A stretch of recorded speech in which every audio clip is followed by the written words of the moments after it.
Oi, gente. Bom dia, boa tarde, boa noite. O meu nome é Clarice. Hoje eu vou estar falando um pouquinho com vocês sobre parnasianismo e simbolismo, certo? Não há mais uma linha de literatura aqui do cursinho Ideia e eu espero que vocês gostem.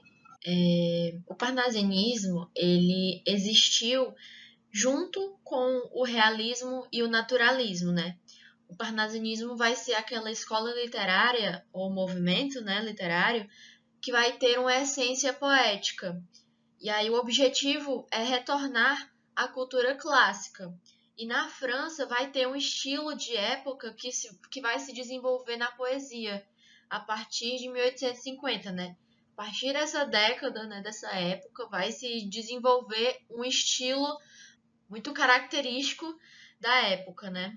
A literatura, ela vai começar a ser escrita em soneto, né? Não vai começar literalmente, mas ela vai passar a ser escrita em soneto. E o que é o soneto? É um poema de forma fixa. Ele é composto por 4 estrofes e as duas primeiras são 4 versos cada uma e os quartetos, que são os quartetos, e as duas últimas vão ser de 3 versos cada uma, que são os tercetos.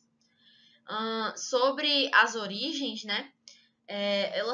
O parnasianismo representou na poesia o espírito positivista e científico que estava acontecendo na época. O movimento literário ele se originou na França, surgindo no século XIX em oposição ao romantismo, precedendo de algumas décadas o simbolismo, né? Ou seja, o parnasianismo veio antes do simbolismo, já que os autores eles procuravam recuperar os valores estéticos da antiguidade clássica. Qual seria essa antiguidade clássica? Vai ser o período da história cultural entre o século 8 a.C. e o século 5 depois de Cristo, que vai ter um foco ali nas regiões do Mar Mediterrâneo, né? Que são as civilizações da Grécia Antiga, da Roma Antiga, que é o conhecido mundo greco-romano, né? E vai ser o período em que a sociedade grega e a sociedade romana vão florescer, vão realmente aparecer para o mundo, né? E vai exercer aquela grande influência que a gente percebe em toda a Europa, no norte da África, na Ásia e até mesmo nos dias de hoje, né? A gente tem muita cultura remetendo ao greco-romano. E aí, continuando, né? Eles queriam recuperar os valores dessa antiguidade clássica e o movimento nasceu com a publicação de uma série de poesias, né? De várias poesias. E o nome desse movimento, parnasianismo, vem do Monte Parnaso, que era uma montanha, né? A título de curiosidade, na mitologia grega, que era consagrada a Apolo e as musas dele. Só a título de curiosidade mesmo. E aí, o movimento vai se caracterizar pela sacralidade da forma, pelo respeito às regras de versificação. O que é isso, né? São as normas para contagem de sílabas poéticas de um verso. Também é marcado pelo preciosismo rítmico e vocabular, pelas rimas raras, né? O que é isso também? Que é quando o autor ele utiliza palavras de diferentes categorias. Por exemplo, minha terra tem palmeiras onde canta o sabiá. As aves que aqui gorjeiam, não gorjeiam como lá, né? Aqui a gente vê aquela rima onde o segundo verso ele rima com o quarto. E aí sabiá rima com lá. Sabiá a palavra, né? A categoria da palavra é um substantivo. E aí a gente vê que ela rima com uma preposição de lugar, né? Com lá. Né? E além das rimas raras também tinham preferência por estruturas fixas, assim como os sonetos, né? Que eu já falei para vocês o que é. Tinha a valorização do exotismo, né? O exotismo é o processo de glamourização e o estereótipo de outro tipo de cultura, né? Que a gente vê que uma cultura X é muito mais exaltada do que uma cultura Y, por exemplo, que a gente tem hoje em dia, né? Que é o exotismo da cultura norte-americana, que a gente acha que lá tudo é perfeito, que lá a gente tem um estereótipo muito positivo, e enfim, esse tipo de coisa. Ou tinha, né? Enfim, vocês me entenderam. Além disso, também valorizavam a mitologia, e o emprego da linguagem figurada vai ser reduzido. E aí os temas preferidos vão ser os fatos históricos os objetos, as paisagens, porque para os românticos, né, a sonoridade das palavras e dos versos era muito importante, era fundamental. Já aqui, a descrição visual é o forte, né, da poesia parnasiana. Por isso, eles gostavam bastante de fatos históricos, objetos, paisagens, porque eles conseguiam descrever o máximo possível aquilo para passar aquelas sensações que eles queriam passar. Porque eles queriam esse sentimento de sinestesia. Já eu explico mais um pouquinho sobre isso para vocês. Continuando, os autores parnasianos, eles faziam uma arte pela arte, né? Porque eles acreditavam que a arte devia existir somente por ela e não por nenhum pretexto, né? Tipo, sei lá, o amor, por exemplo, né? A gente ama porque X, Y, Z, entendeu? Mas não, a arte é a arte porque é a arte, entendeu? Ela não precisa de motivos para existir. E aí, continuando, a gente tem que o primeiro grupo de parnasianos de língua francesa, ele vai reunir poetas de várias tendências, né? Mas eles têm uma coisa em comum, que é a rejeição ao lirismo. O que é o lirismo? É a característica mais romântica. É aquele foco no eu lírico, nas minhas perspectivas, nos meus sentimentos, na minha visão, no meu pensamento, esse tipo de coisa. E aí os parnasianos, eles tinham uma aversão a isso. E essa característica era a característica que eles tinham em comum.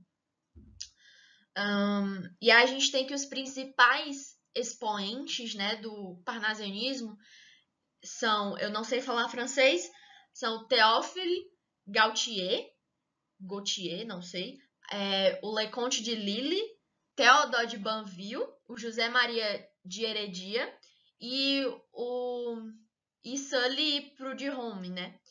E aí o Gautier, como queiram, ele fica famoso por justamente aplicar essa frase, né, de arte pela arte ao movimento. Sobre as características gerais, né? A gente tem o preciosismo, que ele vai focar nos detalhes, né? Cada objeto ele vai ter que ser um objeto único. E aí, por isso a gente tem as palavras raras e as rimas ricas, né? Porque a gente vai precisar desse descritivismo para a gente conseguir realmente, os autores, né, conseguirem transpassar realmente o que é aquele objeto, o que ele representa, como ele aparece, enfim, as características do objeto. A objetividade e a impessoalidade, né? O poeta, ele apresenta o fato, né, o personagem, as coisas como elas são e acontecem realmente, né?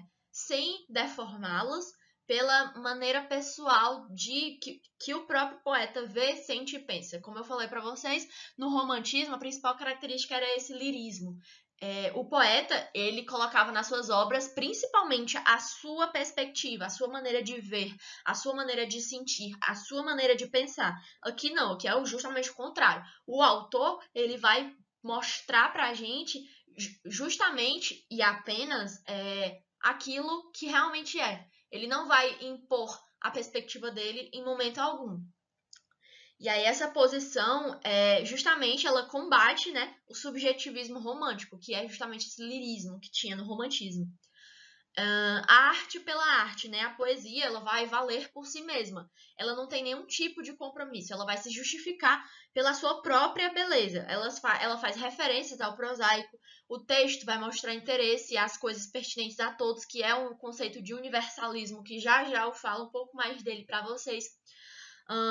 Enfim, a arte ela existia sem nenhum motivo para ela existir. Ela simplesmente era bela, merecia ser admirada e por isso ela existia. Não tinha outro conceito ou outro motivo além desse. Ela simplesmente existia por existir. Era arte pela arte. A estética ou o culto à forma, né? Que tinha a valorização exagerada dessa forma, da estrutura adotada, da métrica, da rima, da palavra medida, da correção gramatical. Que é justamente esse esteticismo, essa vontade do perfeito, né? De ter realmente os versos mais ricos e bonitos e cheios de palavras e descritivo e prolixo, e enfim. E aí alguns aspectos importantes para essa estética perfeita são as rimas ricas, justamente, né? Que são e aí a gente vai evitar aqui, né? Os autores vão evitar as palavras da mesma classe gramatical, porque isso empobrece a rima. Como eu falei para vocês, eles queriam ao máximo enriquecer, então eles colocavam palavras rimadas de diferentes categorias, para isso enriquecer o poema deles. Há uma ênfase das rimas do tipo ABAB, porque para quem não sabe, se eu tenho uma estrofe com 4 versos, o primeiro verso vai ser A. E aí, se ele rimar com o terceiro verso também vai ser A, porque ele vai rimar com o primeiro. E aí, da mesma forma, o segundo verso, ele vai ser B. Se ele rimar com o quarto também vai ser B, porque ele rima com o segundo. Então, é dessa forma que a gente classifica, para visualizar melhor. E aí vai ficar ABAB. Tem uma ênfase nas rimas desse tipo. E aí também é muito usada as rimas interpoladas, que é do tipo ABBA, que é a mesma lógica que eu falei para vocês agora. Se eu tenho uma estrofe de 4 versos, o primeiro verso, se rimar com o quarto, vai ser A, e o segundo verso, se rimar com o terceiro, vai se chamar B. E aí vai ficar A, B, B, A. E assim vai para todos os tipos de versos que vocês queiram classificar dessa forma. E aí tinha a valorização dos sonetos, né? Aqui vai ser dada a preferência para os sonetos com a composição dividida do jeito que eu falei para vocês, de 2 estrofes de 4 versos e 2 estrofes de 3 versos, que são 2 quartetos e 2 tercetos. E aí, mais, né, a gente tem que aqui a gente revela o clímax, né, a chave do texto lá no último verso. E aí a metrificação rigorosa também, né?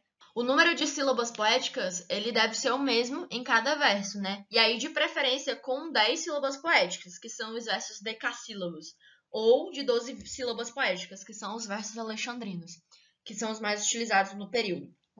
Esses dois.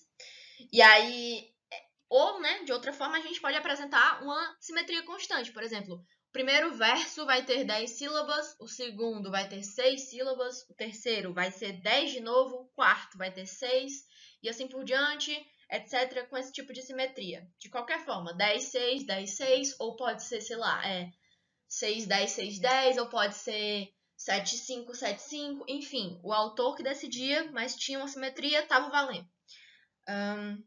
Aí o descritivismo, né? Grande parte da poesia parnasiana vai ser baseada em objetos inertes, objetos inanimados. Sempre escolhendo aqueles que exigem uma descrição bem mais detalhada.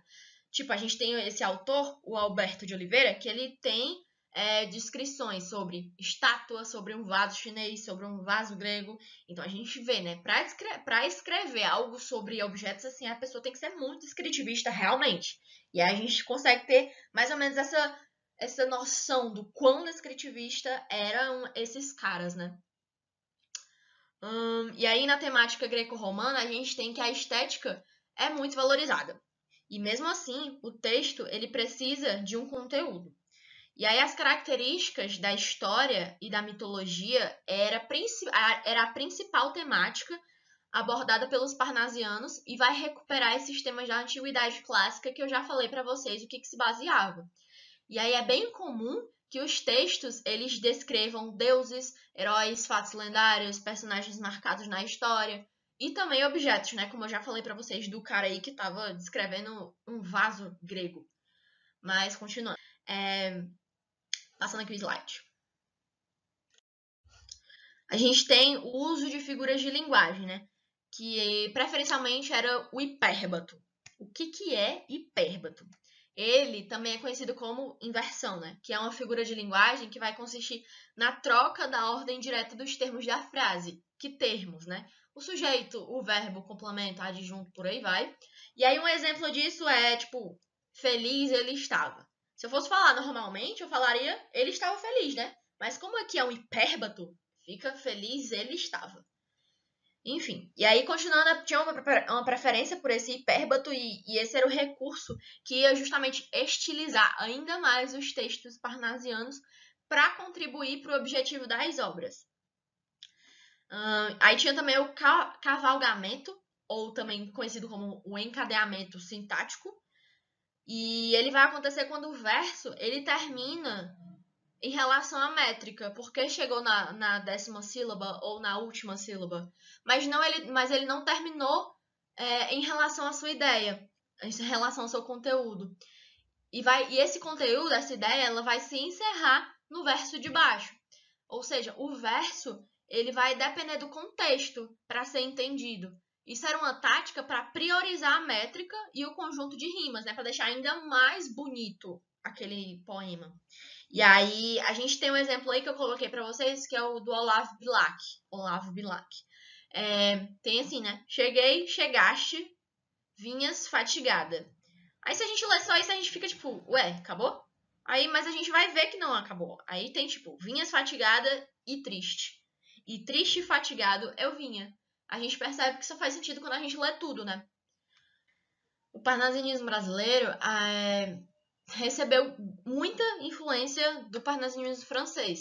Mas o brasileiro não é uma reprodução do parnasianismo francês, porque o Brasil não vai obedecer à mesma preocupação da objetividade, do cientificismo, das descrições realistas.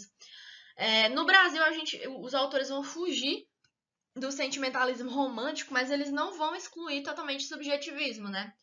A nossa preferência aqui do Brasil, a que domina, é o verso alexandrino de tipo francês, né?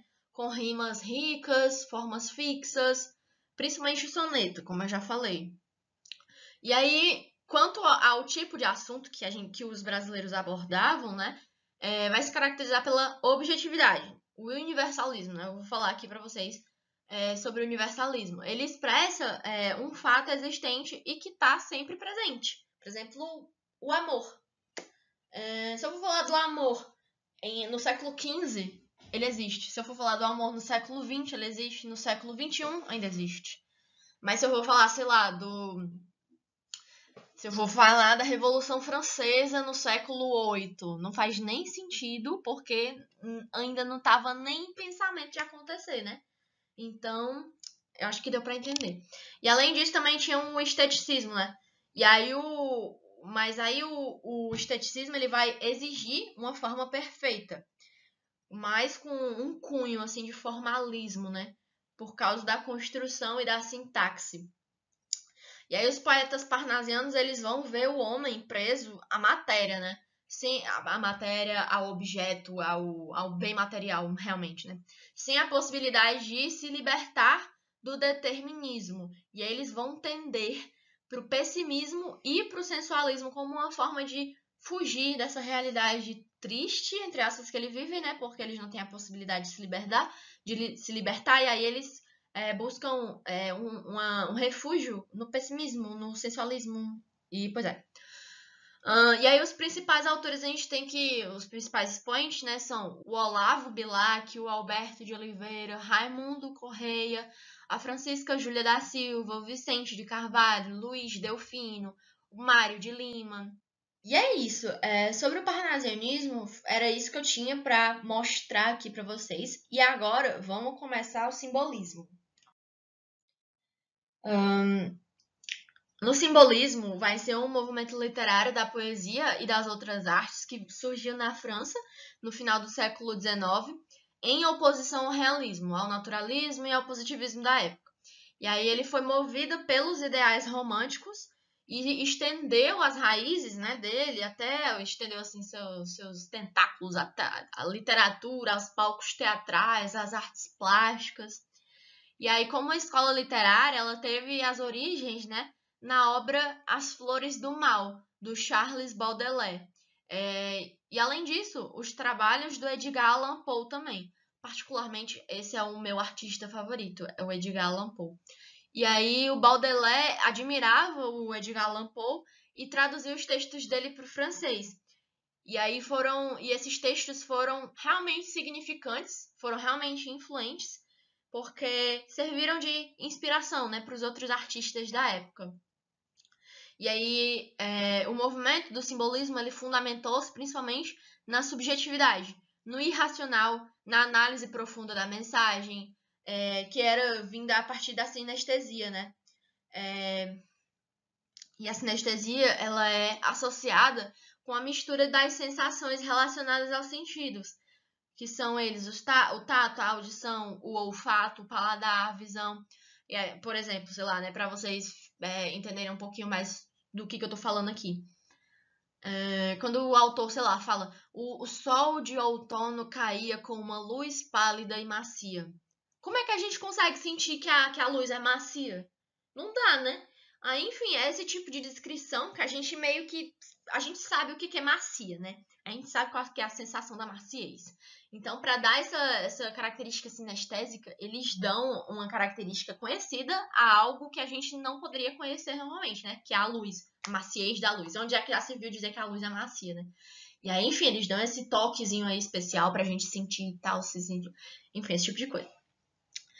Sobre as origens das características. O simbolismo foi, no início, uma reação literária oposta, né, contrária ao naturalismo e ao realismo, porque esses dois eram movimentos anti-idealistas que exaltavam a realidade cotidiana, renunciando o ideal, né, que era aquele negócio já idealizado, bonito, cheiroso, enfim.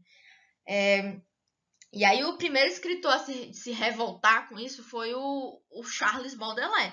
E hoje ele é considerado assim o pai da lírica moderna, o impulsionador dos movimentos tipo parnasianismo, simbolismo, modernismo. E aí entre as obras mais importantes, assim, né? Como eu já falei para vocês, tem As Flores do Mal, tem também pequenos poemas em prosa e Paraísos Artificiais. Elas foram tão revolucionárias para a época que elas tiveram as suas edições proibidas, porque elas foram consideradas imorais e obscuras, né? Que, tá vendo aí o nível, né? E aí, porque justamente retratava diretamente a sexualidade, o uso de drogas, o satanismo, era pesado. E aí, os simbolistas, eles foram se separando, né, do parnasianismo porque eles não partilhavam, eles não sentiam aquela devoção ao verso perfeito que o parnasiano tinha, né? E aí o simbolismo ele vai se inclinar mais pro lado do hermetismo, né, que é o estudo e a prática da filosofia oculta, da magia, dessas coisas assim obscuras, né? Aquelas coisas legais, né, que a gente gosta. Enfim, aí desenvolveu também um modelo de versificação livre que tratava a objetividade do parnasianismo com desdém, né? Era uma versificação livre que esnobava a objetividade do parnasianismo, era um deboche. E aí, mesmo assim, né, várias características parnasianas acabaram sendo assimiladas, né? Foram acabando sendo agregadas ao movimento simbolista. Que foi, por exemplo, o gosto pelo jogo de palavras, né? A musicalidade dos versos e, principalmente, o lema do Théophile Gautier, que era o da arte pela arte lá, né? E os movimentos se fragmentaram completamente quando o Arthur Rimbaud e outros poetas que faziam parte do círculo dos poetas zúticos se cansaram do estilo perfeccionista parnasiano, né? E aí eles publicaram várias paródias sobre o modo de escrever das figuras parnasianas, esse tipo de coisa. O pessoal era ruim, ficava debochando dos coleguinhas. Sobre o movimento, a gente tem que a poesia simbolista ela possui objetivos metafísicos, né? Além disso, ela também busca a utilização da linguagem literária como um instrumento de desenvolvimento cognitivo. E aí vai se encontrar o mistério e o misticismo. O simbolismo ele foi considerado, na época, uma corrente irmã, quase gêmea, só que obscura, do romantismo. Era tipo a gêmea má, entendeu? Tem a Ruth e a Raquel. Aí o movimento simbolista, eu não sei nem se a Ruth e a Raquel são da época de vocês, né? É Mulheres de Areia, assistam depois, é muito bom.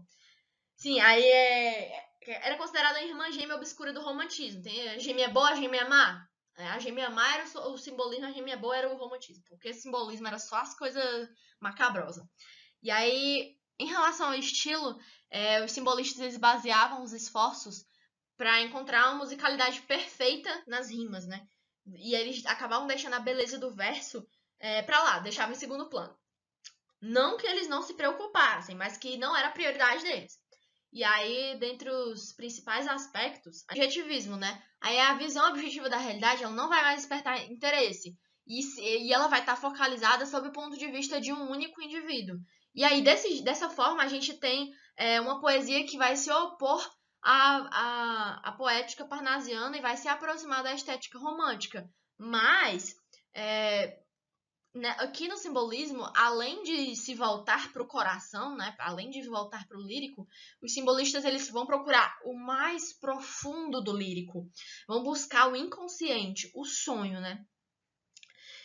Na musicalidade, vai ser uma das características mais destacadas da estética simbolista, por causa do carré francês, o Paul Verlaine, que ele, no poema Art Poétique, vai afirmar de la musique avant tout, que vai dizer que a música antes de mais nada, né? Para conseguir essa aproximação da poesia com a música, os simbolistas eles agregaram os estilos poéticos da aliteração, que vai consistir na repetição, na sistemática de um mesmo fonema consonantal, e da assonância, que é a repetição dos fonemas vocálicos. A gente tem o transcendentalismo, onde um dos princípios básicos dos simbolistas era sugerir, através das palavras, né, sem nomear objetivamente os elementos da realidade. Tinha um ênfase no imaginário e na fantasia. E aí, para interpretar a realidade, os simbolistas eles vão pela intuição e não pela razão ou pela lógica. Eles vão preferir o vago, o indefinido, o impreciso. Para a pessoa que está lendo, ela imaginar o que é, né? O autor ele não fala, não, ele deixa você pensar. Na filosofia, a gente tem a estética de Schopenhauer e o simbolismo com preocupações em comum. Ambos tendiam a considerar a arte como um refúgio contemplativo do mundo e da vontade. O resultado desse desejo de um refúgio artístico, os simbolistas utilizaram temas característicos do misticismo. Tinha um senso agudo de imortalidade, o poder maligno da sexualidade, enfim. E aí teve um cara que definiu esse negócio como fruto da morte sobre a árvore da vida, que foi o Albert Samen, enfim. E aí no Brasil, 3 grandes poetas se destacaram dentro do movimento simbolista, né? Foi o Augusto dos Anjos, Cruz e Souza, Afonso de Guimarães, que foi o autor de Sete Dores de Maria, e são também escritores que merecem atenção, né? O Raul de Leone, Emiliano Perneta, da Costa e Silva, Dário Veloso, Arthur de Sales, Hernani Rosas, Petion de Vilar, Marcelo Gama, Maranhão Sobrinho, Saturnino de Meirelles, Eduardo Guimarães, Gilca Machado, Honestaldo de Penafort e, finalmente, Lívio Barreto. E, gente, eu acho que a aula foi essa. Eu acho que ficou um pouco longa, né? Mas eu realmente espero que eu tenha abordado os principais pontos com vocês, que tenha ficado realmente tudo claro, que vocês tenham entendido. E é isso. Ativem aí as notificações do canal, porque todo dia tem vídeo novo, certo? Muito obrigada pela atenção de vocês. Mais uma vez, bom dia, boa tarde, boa noite para todo mundo. E eu desejo a todos ótimos estudos e vai dar tudo certo, tá bom? Beijinhos, até a próxima aula. Tchau!